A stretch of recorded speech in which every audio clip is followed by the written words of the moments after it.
Bine v-am găsit, bine v-am regăsit, dragilor din Zodia Săgetător, oriunde v-ați afla. Bine ați venit la o nouă lectură generală pentru perioada cuprinsă între 18 până pe 24 august, așa că toți cei care aveți soarele, luna, ascendentul sau oricare alt aspect astral important pentru voi din harta voastră natală și care are legătură cu Zodia Săgetător, atunci această lectură este de asemenea și pentru voi.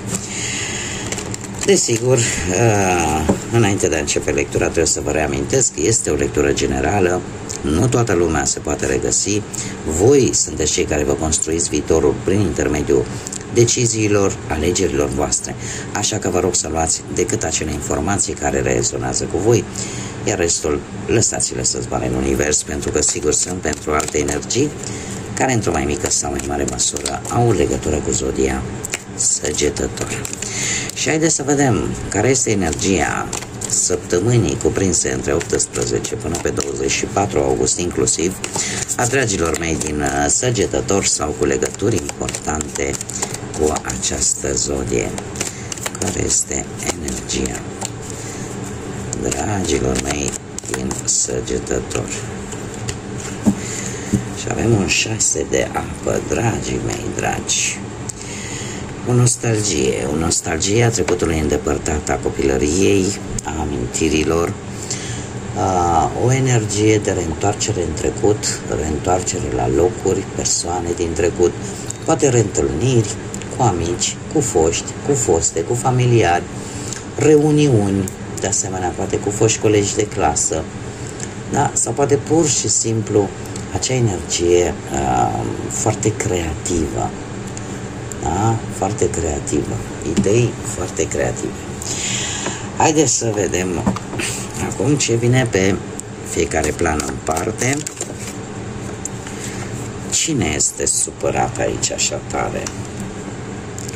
Un 3 de spade. Cineva suferă. Cineva are o decepție. Posibil o decepție ori într-un interval foarte scurt de timp, ori pur și simplu o durere emoțională, o durere de singurătate. Trebuie să vă spun că veți deveni mai puternici, cei care vă regăsiți, chiar dacă ați făcut poate o alegere rea, sau poate chiar dacă în acest moment suportați anumite consecințe în urma unei alegeri nepotrivite sau poate cuvinte care vă macină. Este o perioadă de tranziție și vă veți recupera.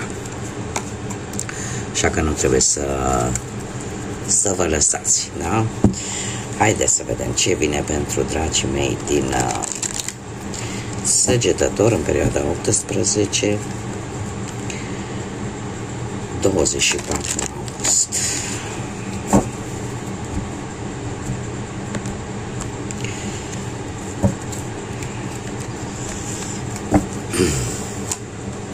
Pe plan profesional, înțelepciune.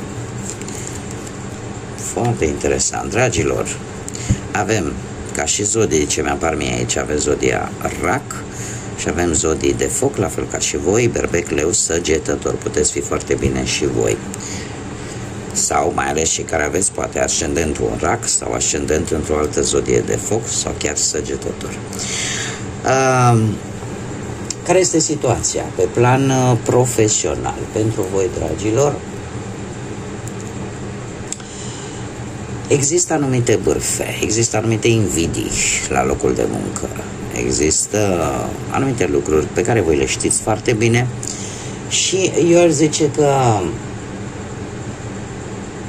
lucrul ăsta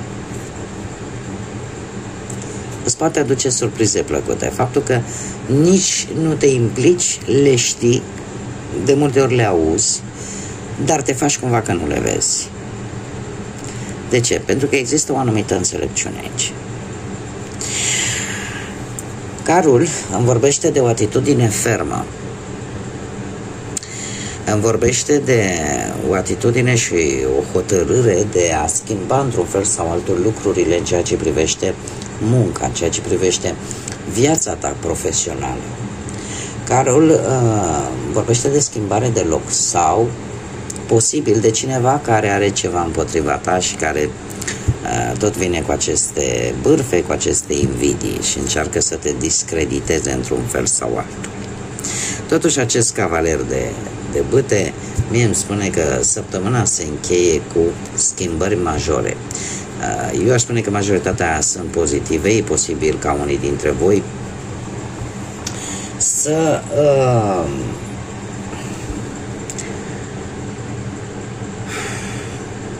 îți dai seama că respectiva persoană își dorește cam același lucru ca și tine. Ori că îți luptați pentru un anumit post, ori pentru o anumită avansare, ori pentru o schimbare de loc de muncă, da?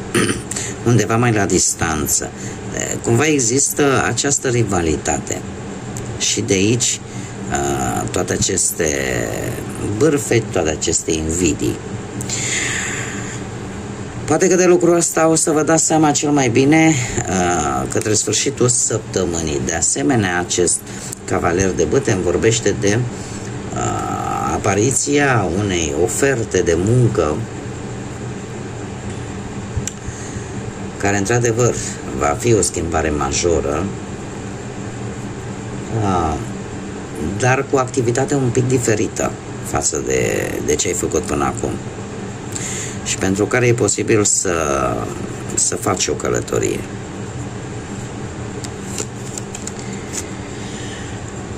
Mergem mai departe, cei care sunteți, mă scuzați, partea financiară prima oară.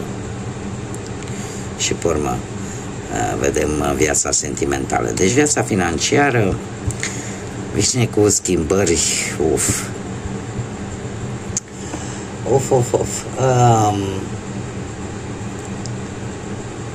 Există o șansă.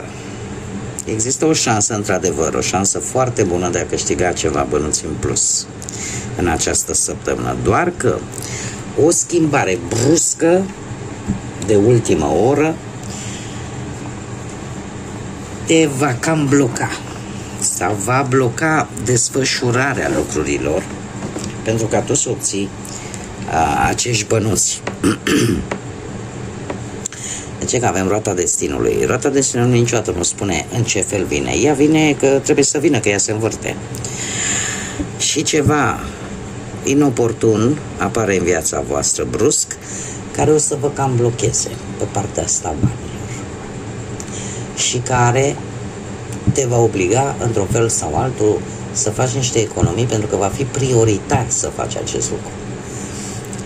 Nu vei mai putea să cheltui niște bani pe ceva anume, pentru că va trebui să-i pui deoparte. Există ceva aici care va întoarce lucrurile la 180 de grade. Acum, partea sentimentală. Partea sentimentală pentru cei care sunteți deja într-un cuplu, într-o relație. Lucrurile la începutul săptămânii se pare că merg destul de bine, chiar foarte bine, aș spune. Nu știu dacă zodia Leu vă spune ceva, zodiile de apă, Rac, Pești sau Scorpion. Cert este că situația, eu aș zice că este foarte bună. Unii poate sunteți recent căsătoriți. Eu aș zice chiar că se întrezărește o călătorie. O călătorie în care să lăsați în urmă așa toate gândurile, toate problemele, tot ce v-a frământat până în acest moment, să le lăsați în urmă, lasă că le luăm la întoarcere, hai să încercăm să ieșim dintr-un anumit tumult de situații. Avem un pajul ăsta de cupe, nu știu dacă perechea voastră are legătură cu zodiile de apă, Rac, Pești sau Scorpion sau posibil și voi, nu știu, să aveți un ascendent în Leu, un ascendent poate într-o zodie de apă, dar acest paj de cupe mie îmi spune că e ca un purtător de vești.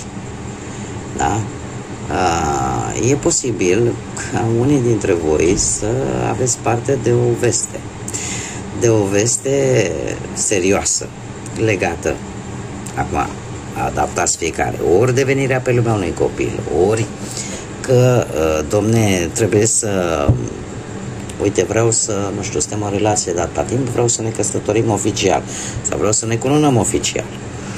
E un purtător de vești, dar care vouă vă va aduce o călătorie. Vă va aduce o călătorie. O călătorie, nu știu dacă sunteți neapărat foarte apropiați în sensul de distanță între voi, de distanță geografică. Dar e o veste. O veste care nu că e bună, e foarte bună. Și cumva rămân gândurile, rămân în urmă, rămân tot ce era cu probleme, să zicem, sau gânduri negre, sau tot ce v-ar fi deranjat pe voi rămân în urmă. Cei care sunteți singuri, viața voastră sentimentală, pare zodia Fecioară aici. Dragilor, voi aveți șansa să întâlniți, nu știu, poate pe cineva, ori la o întrunire de familie, cu prietenii, cu cineva din trecutul vostru, dar aveți șansa să, cum să zic eu, ca cineva să încerce oarecum să aprindă sau să reaprindă, mai bine zis, flacăra iubirii dintre voi, cineva din trecutul vostru. Dar asta se poate întâmpla, cum am mai spus, la o întrunire. Dar totuși ceva aici nu vă lasă. Acest 4 de cupe. Există.